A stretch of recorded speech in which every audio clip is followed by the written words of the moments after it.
Ever since the original Jaws released in theaters back in 1975, several attempts to make a video game starring killer sharks have been attempted, because who wouldn't want to play in a game with a bunch of killer sharks?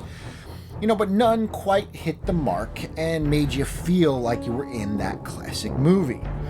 Fast forward to 2020, and developers Tripwire Interactive have taken their shot at making a killer shark game. This time, not putting you in the role of the shark hunters, but in the role of the killer shark itself. Does Maneater make you feel like a powerful killer shark? Or is this just another Jaws NES dud? Just when you thought it was safe to go back in the water. How you doing, fellow geeks? Gamer Dad 79 here, and welcome to another game review. Today we're going to be taking a look at Maneater. So if you're new to the channel, make sure you hit that subscribe button, hit that little bell notification to let you know when I upload new videos, and of course hit that like button, the thumbs up, right? The thumbs ups always help. And of course, if you enjoy the videos or enjoy my channel, please hit that share button to help Gamer Dad 79 grow. So without further ado, fellow geeks, let's take a look at the Killer Shark game. The Killer Shark RPG. Yes, you heard me right. The Killer Shark RPG, Maneater. In Maneater, you take on the role of a bull shark, viciously ripped from his mother's womb and tossed back into the harsh ocean to survive. Your ultimate goal in Maneater is to grow strong enough to kill the hunter that kills your mother, making this a game of shark revenge. Your ultimate goal in Maneater is to grow strong enough to kill the hunter that killed your mother, making this game a shark revenge story. Yep. You start off as a baby shark, needing to eat things that are smaller than you in order to gain experience points and level up. Yep, like I said earlier, this is not only a shark revenge story, it is also an RPG. As you level up, you gain new powers that you assign to different part of your shark's body. You could have an electrical bite that stuns your enemies, and a hard outer shell around your tail that will knock them back. By the time all is said and done, you can resemble some weird Frankenshark. This makes for a decent amount of customization that adds a level of strategy to your shark in what otherwise could be a pretty bland game. The core gameplay loop honestly can get a little boring because all you're really doing is swimming around the ocean, and there's some interesting things in the ocean to find, okay? There's a lot of exploration in this game. I make no mistake about that. In the beginning of the game, you start off in very shallow waters, but by later on in the game, you're exploring some really big depths. And there are so many different things to discover in this game, but the core gameplay loop can be a little boring. Basically, you eat things to get bigger and get more experience points so you can unlock new customization options for your shark, which enables you to take on bigger prey. And that's essentially it. You continue that loop over and over and over again until you finally face off against the hunter that killed your mother.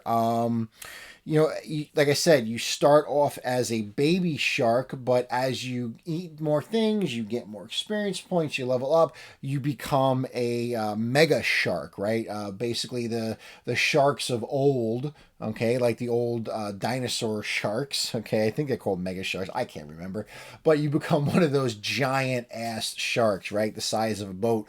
Jaws, bigger than Jaws, okay? You become one of those types of sharks.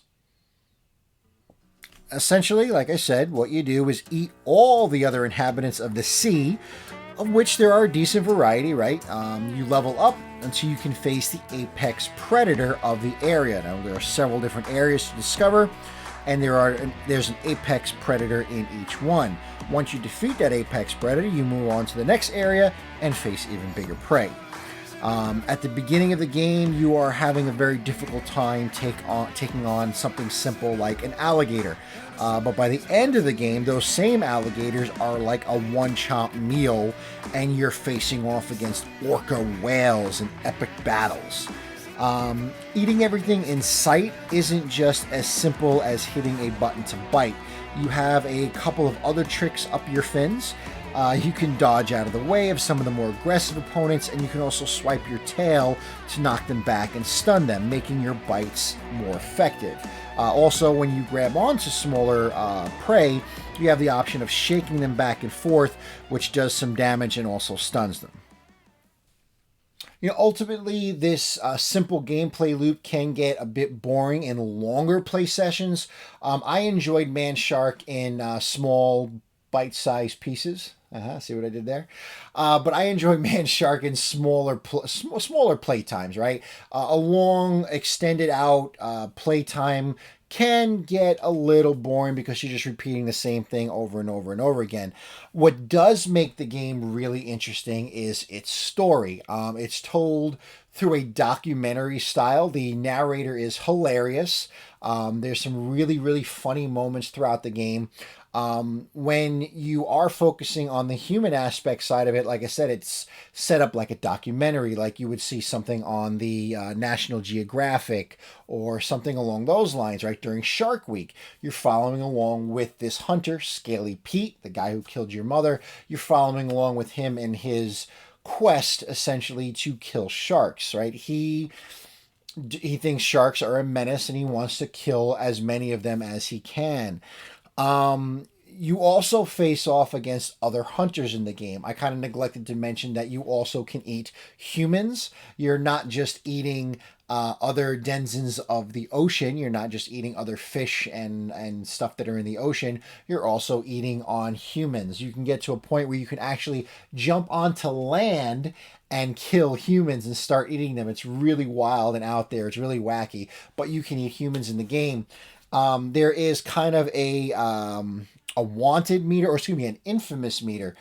Think Grand Theft Auto's wanted meter, right? As you cause more and more chaos, the wanted meter goes up, more and more police come and get you. Well, as your infamous meter goes up, more hunters come and get you. And then so you'll have a bunch of generic hunters that will come and get you. And then there's kind of like a boss hunter, which is a little bit tougher. Unlike Grand Theft Auto, the infamous meter doesn't go down. You needed to go up levels to face different hunters. It's those battles against the hunters could be very, very frantic and very exciting parts of the game because you have to manage your health. There are several boats in the areas that you're facing off against. There are also diver hunters that are coming to get you, and then you're facing off against that boss hunter. So those are really, really exciting battles to take part in. Technically, the game works fine. I didn't notice any major issues while playing. Graphically, to me, the game world looks kind of muddled and muddy for some reason, as if there's some sort of filter over the screen. I also felt there were way too many loading screens for my liking. Like, you literally go from one section, one area in the ocean to another, and there'll be its big, long load screen. So that kind of takes you out of the game a little bit as well. Final thoughts. Maneater flips the shark game genre. Is that really a thing? Does that really exist? On its head by putting you in the role of the shark. There aren't too many games that do that. I think there was one some years ago that was kind of like one of those asymmetric multiplayer games where some people played divers and one person played a shark, but that never really took off too much. You eat your way through the entire ocean while also going to town on as many humans as you like.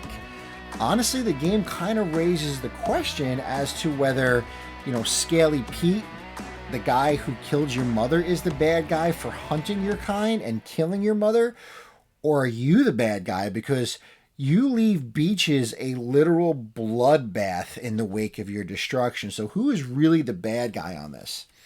Maneater is a fun time, if only in little, like I said earlier, bite-sized pieces, because it can get boring in longer sessions.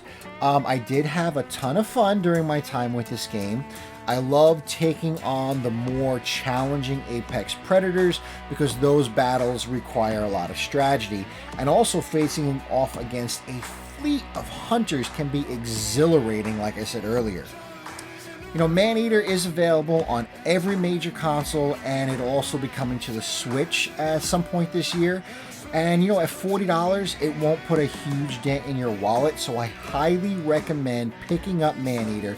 I highly recommend this game to anyone looking for a fun distraction while playing as a badass killer blue bull shark.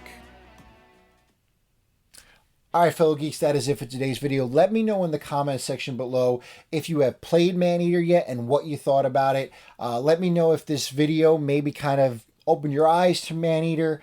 Maybe you never heard of it, or maybe you were waiting on picking it up and now you've decided to pick it up. So let me know in the comments section below. So until next time, fellow geeks, I am GamerDad79. Keep on geeking on.